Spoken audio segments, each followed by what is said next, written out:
नमस्कार दोस्तों, आपका फिर से स्वागत है हमारी इस नई वीडियो में। दोस्तों, आजकल मैं क्या कर रहा हूँ, थोड़ी सी जो बहुत ही रियलिस्टिक जो आजकल आसपास मेरे होती हैं और जो मैं सुनता हूँ, मैं आपके साथ वो उस तरह की वार्तालाप करने की कोशिश करता हूँ। वो भी ज्ञान की ही बातें हैं जो धर्म में लिखी हुई हैं। धर्म में जो भ्रांतियाँ हैं, धर्म को कुछ चीज़ों को लेकर वो तो बताता ही हूँ, परंतु कुछ जो रोज़मर्रा में भी मैं देखता हूँ वो बताने की कोशिश करता हूँ। अब क्या होता है, ज़्यादातर 70-80% तो यही हो रहा है आजकल। मैं देखता हूँ जो कि लोग अपने घर में पुत्र की ज़्यादा प्राप्ति चाहते हैं, पुत्री की अपेक्षा। मतलब लोग चाहते हैं कि हमारे यहाँ बेटा हो, बेटी ना हो। मतलब उनको पहले बेटा चाहिए ही चाहिए। बेटी हो जाए अच्छी बात है, लक्ष्मी आती है घर में, परंतु एक्सपेक्टेशन जो दिमाग में, आप भी आसपास देख सकते हो अपने, या फिर कहीं ना कहीं तो आपने ये चीज़ महसूस की होगी। तो सब ये कोशिश करते हैं कि बेटा हो, बेटा हो, बेटा हो। भाई मेरे हिसाब से तो मेरे लिए तो दोनों बराबर हैं। और एक उदाहरण दूंगा, अगर आप उससे रिलेट कर पाएँ तो। अब जैसे किसी के यहाँ बेटा हुआ, पुत्र प्राप्ति हुई, तो कितनी जनरेशन तक वो आपका नाम कैरी कर सकता है, अपने पिता का। मैं अपने ऊपर एग्जांपल लेता हूँ। मुझे पापा का नाम पता है, मेरे ग्रैंडफादर का नाम पता है, ग्रेट ग्रैंडफादर का नाम पता है, परंतु उनके भी जो फादर का नाम था पता चल जाएगा मुझे, अगर मैं पूछूंगा घर में, परदादा जी से भी पहले पता चल जाएगा। परंतु उससे पहले शायद मेरे घर में किसी को नहीं पता होगा, और अगर कहीं और से भी पता चल जाए उसके लिए बहुत एफर्ट्स लेने होंगे। वो घर परिवार वाले ही खोजबीन करके ढूंढ सकते हैं। आपके आसपास लोगों को नहीं पता होगा और वो कोशिश भी नहीं करेंगे इनके परदादा कौन थे। तो कहने का मतलब ये है, 3 से 4 जनरेशन के बाद वो नाम लोग भूल जाते हैं। हम कैरी क्या करते हैं? हम कैरी करते हैं डीएनए।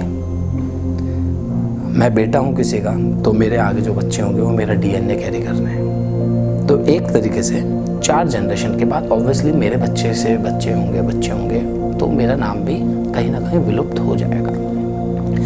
अब आते हैं पुत्र की साइड, बेटी की साइड। ठीक है, बेटी के साथ में भी क्या होता है, उसके फादर का नाम उसके बच्चों को याद रहता है, नाना का नाम, परनाना का नाम याद रहता है। तो वो भी 3 जनरेशन तक याद रखने की कोशिश करते हैं। और लोग बताते भी हैं, भाई आपके नाना का नाम ये है, परनाना का नाम ये है, और बच्चों को मालूम होता है। तो वो भी 3 से 4 जनरेशन तक रहता है। अब बेटी क्या करती है? बेटी भी तो आपका डीएनए ही कैरी फॉरवर्ड कर रही है ना। तो बेटी से भी तो आपका अंश दुनिया में ही जा रहा है ना। 3-4 पीढ़ी तक बेटे के से जो जनरेशन होगी, ऑब्वियसली नाम विलुप्त हो जाना है। 3-4 जनरेशन के बाद बेटी से भी जो जनरेशन होगी, ऑब्वियसली आपका नाम विलुप्त हो जाना है। लोग भूल जाएंगे आपको, बेटे की साइड से भी, बेटी की साइड से भी। एक चीज़ जो दोनों में कॉमन है, बेटा भी आपका डीएनए कैरी फॉरवर्ड कर रहा है, बेटी भी आपका डीएनए कैरी फॉरवर्ड कर रही है। अंश दोनों दुनिया में बढ़ा रहे हैं आपका। तो इस चीज़ से क्या चीज़ प्रूव होती है कि बेटा भी वही काम कर रहा है, बेटी भी वही काम करती है, तो दोनों इक्वल हुए ना। आप साइंटिफिकली देख लो, दोनों इक्वल हो गए। अब ये कहाँ से दिक्कत आ रही है लोगों को? ये यहाँ की दिक्कत है और कहीं और की दिक्कत नहीं है। भाई आप अगर समझे होंगे मेरी बात तो कमेंट सेक्शन में मुझे बता भी सकते हैं। अगर कहीं गलत होंगे तो भी बता सकते हैं। ये मैंने अपना पॉइंट ऑफ व्यू रखा आपके सामने, आपका पॉइंट ऑफ व्यू देखता हूँ क्या होता है। कमेंट सेक्शन में ज़रूर बताइएगा, मैं जानना चाहता हूँ। ये मेरी खुद की सोच है, ये मैंने आसपास जो नोटिस किया है, ये आपसे बातचीत की है उस विषय में। तो अगर आपको सही लगे तो भी बताइएगा, गलत लगे तो भी मुझे कमेंट सेक्शन में लिखकर बताइएगा। तो दोस्तों, बढ़ते हैं श्लोकों के उच्चारण की ओर। अभी हाँ, एक मिनट, बढ़ते हैं श्लोकों के उच्चारण की ओर। दोस्तों आज हम शुरू करेंगे अध्याय 5। अभी तक 4 अध्याय संपूर्ण कर चुके हैं, एक नई उपलब्धि। तो अध्याय 5 की ओर बढ़ रहे हैं। बहुत सारी चीज़ें जो मैं आपको समझाता हूँ आजकल बहुत ही ज़्यादा रियलिस्टिक समझाने की कोशिश करता हूँ। मैंने जो शुरू में जो पहला अध्याय, दूसरा अध्याय, तीसरा अध्याय, चौथा अध्याय तक आपको समझाया, तो मेरे ख्याल से मैं खुद भी अपने अंदर एक देख रहा हूँ कि एक ग्रोथ हो रही है बीइंग ए ह्यूमन बीइंग, और जो समझाने की जो एक मेरा तरीका है वो और बेटर हो रहा है। मैं बहुत ही रियलिस्टिक एग्जाम्पल आपके सामने समक्ष रखने की कोशिश करता हूँ और चीज़ें अच्छी होती जा रही हैं और भगवान काफ़ी कुछ सिखा भी रहा है।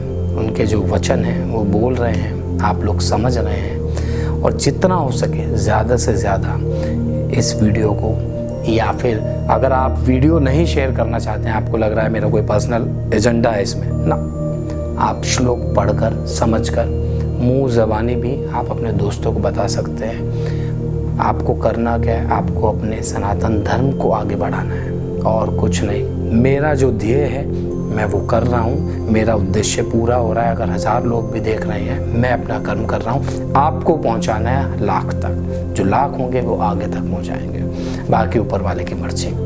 तो करते हैं श्लोकों का उच्चारण अध्याय 5 श्लोक नंबर 1 के साथ। तो बढ़ते हैं श्लोक नंबर 1 की ओर, जिसमें अर्जुन क्वेश्चन पुटअप कर रहे हैं कृष्ण जी से। संन्यासम कर्मणाम कृष्ण पुनः योर्गम चैशंससि यच्छ्रे एथ योरेंकम तन्मे ब्रूहि सुनिश्चितम। ये तो संस्कृत में भी थोड़ा बहुत समझ में आ रहा है। तो अर्जुन बोलते हैं कि हे श्री कृष्ण, आप कर्मों के संन्यास की और कभी आप कर्म योग की प्रशंसा करते हैं। इन दोनों में से जो मेरे लिए श्रेष्ठ है आप भली बात ही निश्चित करके बताइए कि कौन सा योग मेरे लिए कल्याणकारक सिद्ध होगा। तो निश्चित करिए। तो तात्पर्य यह है, अब श्री कृष्ण जी ने अभी तक बहुत सारे श्लोकों का उच्चारण किया, बहुत सारी बातें बताई अर्जुन को। अब इसमें अर्जुन थोड़ा सा कंफ्यूज हो गए हैं। कभी तो आप बोलते हैं कि कर्म से त्याग संन्यास, कर्म संन्यास मतलब कर्मों से त्याग। अब यहाँ कर्मों से त्याग का तात्पर्य क्या है कि कर्म भी 2 प्रकार के होते हैं, सत्कर्म और विकर्म। तो विकर्म जो कर्मों का त्याग होता है, उन्हें त्याग करने से भी आदमी को एक परमात्मा की प्राप्ति होती है, वो अच्छे रास्ते पर चलता है और एक तरह का योग होता है। ये एक है कर्म योग कि आदमी अपने कर्मों को कर रहा है, मतलब एक तो अच्छे बुरे कर्मों का, यहाँ तो एक त्याग कर रहा है, बुरे कर्मों का त्याग कर रहा है। एक तो ये हो गया। अरे एक ये पैरेलली क्या चीज़ हो रही है, एक वो कर्म भी कर रहा है, सत्कर्म कर रहा है। तो एक जगह त्याग हो रहा है, एक जगह कर्म कर रहा है इंसान। तो अर्जुन यहाँ पर कंफ्यूज हो गए हैं कि भाई मैं कर्मों का त्याग करके ये वाला मार्ग मेरे लिए कल्याणकारी होगा, या फिर मैं कर्म करूं। तो कृष्ण जी कह रहे हैं जो बुरे कर्म है उनको त्याग और जो अच्छे कर्म है उनको कर, तो वो तेरे लिए कल्याणकारी सिद्ध होगा। तो आगे वाले श्लोक की ओर बढ़ते हैं, करते हैं श्लोक नंबर 2 का उच्चारण, जिसमें कृष्ण जी अर्जुन को बता रहे हैं कि संन्यास कर्म योगश्च निश्रेय करावुभो तयोस्तु कर्म संन्यास सात कर्म योगो विशिष्यते। अब इसका भावार्थ क्या है मैंने थोड़ा सा इससे पहले वाले श्लोक में बता दिया। अब कृष्ण जी क्या बोलते हैं, कर्म संन्यास और कर्म योग दोनों ही परम कल्याणकारक हैं, दोनों ही कल्याण करने वाले हैं, परंतु उनमें से कर्म संन्यास से कर्म योग थोड़ा श्रेष्ठ है। अब क्या कह रहे हैं कि भाई लोग त्याग देते हैं, गलत कर्म नहीं करते, वो तो है ही, उन्होंने त्याग दिया, परंतु कुछ लोग जो कर्म कर रहे हैं, सत्कर्म कर रहे हैं, ठीक है, उसमें थोड़ी सी ज़्यादा मेहनत होती है। भाई आपको, आपके सामने दो चीज़ रखी है, एक अच्छी है एक बुरी है। एक ने तो बुरी चीज़ त्याग दी, वो तो कर्मों का संन्यास हो गया कि गलत चीज़ें नहीं करनी। और अब एक मनुष्य ने सही चीज़ पकड़ ली है, परंतु सही चीज़ को करने में भी थोड़ी कठिनाई है ना, इजीली आप नहीं कर सकते। अब आप नॉर्मली है जिम जा रहे हो, अब जिम में एक सत्कर्म है और एक मनुष्य है कि जो उल्टा सीधा खा रहा है, गलत चीज़ें खा रहा है, वो बॉडी बिगाड़ रहा है। परंतु उसने क्या करा, उस इंसान ने, उसमें से एक में, कि भाई मैं गलत चीज़ें नहीं खाऊंगा, तो वो उसने गलत चीज़ों का त्याग कर दिया। एक मनुष्य ने जिम की तरफ रुख कर लिया, त्याग कर तो दिया उसने गलत चीज़ों का, परंतु उसने जिम की तरफ रुख कर लिया, वो वहाँ बॉडी भी बना रहा है, तो वो कर्म भी कर रहा है। एक ने भी अच्छी चीज़ करी, दूसरे ने उससे थोड़ी सी श्रेष्ठ चीज़ की। गलत चीज़ें त्यागने के बाद भी वो मनुष्य जिम जाकर बॉडी बना रहा है, वो भी यहाँ एक तरह का कर्म है, उसमें थोड़ी मेहनत ज़्यादा है, वो चीज़ थोड़ी सी श्रेष्ठ है। भाई मैं कोशिश करता हूँ कि बिल्कुल आज की लैंग्वेज में नहीं, आज के टाइम का उदाहरण आपको देते हुए चीज़ें समझाऊँ। और भाई यूथ है, नहीं समझ पाएगी तो वो समझ जाएगी इस तरह के एग्जाम्पल वगैरह से। तो बढ़ते हैं श्लोक नंबर 3 की ओर। अज्ञे से नित्य सन्यासी यो न दृष्टि न का अक्षति निद्वंदो ही महाबाहो सुखम बंधात प्रमुच्यते। इसका भावार्थ यह है, कृष्ण जी कहते हैं, हे अर्जुन, जो पुरुष किसी से द्वेष नहीं करता, मतलब किसी से जेलसी नहीं करता, किसी से मन में नहीं एक नेगेटिव वाइब्स नहीं लेता किसी से, या किसी के प्रति कोई भी तरह का भेदभाव नहीं रखता, और न ही किसी चीज़ की आकांक्षा करता है। आकांक्षा क्या, एक्सपेक्टेशन करता है किसी से, वह कर्मयोगी सदा सन्यासी ही समझने योग्य है। ऑब्वियसली बात है, ऐसा जो कर्म करने वाला मनुष्य होगा वो एक तरह का सन्यासी होगा, क्योंकि जो इतनी अच्छी चीज़ को समझ चुका है तो उसका मन तो सन्यासी जैसा बन चुका होगा। क्योंकि राग द्वेष करने से, जो कि वो ऑलरेडी त्याग चुका है, इस तरह की राग द्वेष करने से मनुष्य, कोई भी मनुष्य सांसारिक बंधनों से मुक्त नहीं हो सकता, वो सन्यासी नहीं बन सकता। सन्यासी यहाँ पर ये नहीं है कि बिल्कुल सन्यासी बन जाओ, कर्म भी करने आपको यहाँ, तो वो मन से सन्यासी नहीं बन सकता। तो बढ़ते हैं श्लोक नंबर 4 की ओर।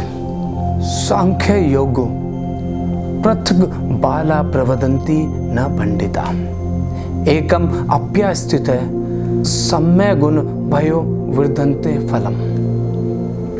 इसका भावार्थ ये है कि उपर्युक्त जो सन्यास और कर्म योग को, उपर्युक्त जो सन्यास बताया गया, कुछ गलत कर्मों का त्याग और अच्छे कर्मों को फॉलो करने वाला जो योग है, कुछ मूर्ख लोग उन्हें अलग अलग फल देने वाला कहते हैं।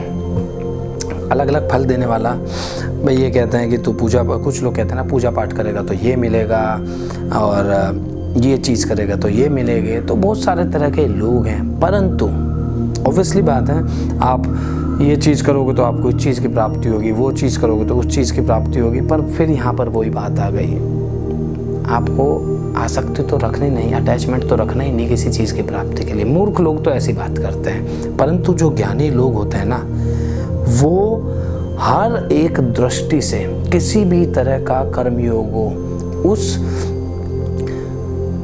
परम तत्व को कहते हैं कि आप किसी भी कर्म योग के थ्रू, किसी भी योग के थ्रू उस परमात्मा को पा सकते हो, उस तत्व को आप जान सकते हो।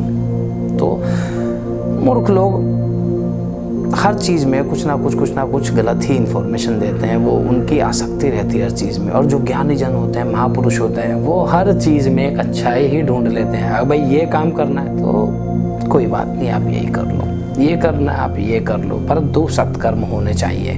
वो माइंड लगा के नहीं करते कि मतलब कुछ फल की इच्छा रखने वाले, नहीं यही करूँगा तो मुझे मिलेगा, नहीं। वो जो कर्म कर रहा है बिना आसक्ति से वो कर्म करता रहता है, और उसको ऑटोमेटिकली परमात्मा की परम तत्व की प्राप्ति हो जाती है। भाई देखो, आजकल मैं आप लोगों के साथ क्या कर रहा हूँ, मैं बहुत ही रियलिस्टिक एग्जाम्पल देने की कोशिश कर रहा हूँ आजकल, क्योंकि जब मैंने भी पढ़ी थी, मैंने कहा था ना कि 2 बार मैं पढ़ चुका हूँ, सार समझ में नहीं आया था। तीसरी बार अब पढ़ रहा हूँ तो सार कहीं ना कहीं समझ में आ रहा है, और आज की जो लाइफ है उससे मैं रिलेट करते हुए एग्जाम्पल खुद भी समझता हूँ और आपको भी एग्जाम्पल देता हूँ उस तरह की, भाई ये चीज़ है, इसका भावार्थ ये निकलता है। नॉर्मल आप पढ़ोगे शायद आपको समझने में दिक्कत होगी, तो कोशिश करता हूँ आप तक सही बात पहुँचे मेरे माध्यम से। तो दोस्तों, आज के लिए इतना ही। मिलेंगे अगले एपिसोड में नई वीडियो के साथ, नए श्लोकों के उच्चारण के साथ। तब तक के लिए राधे राधे।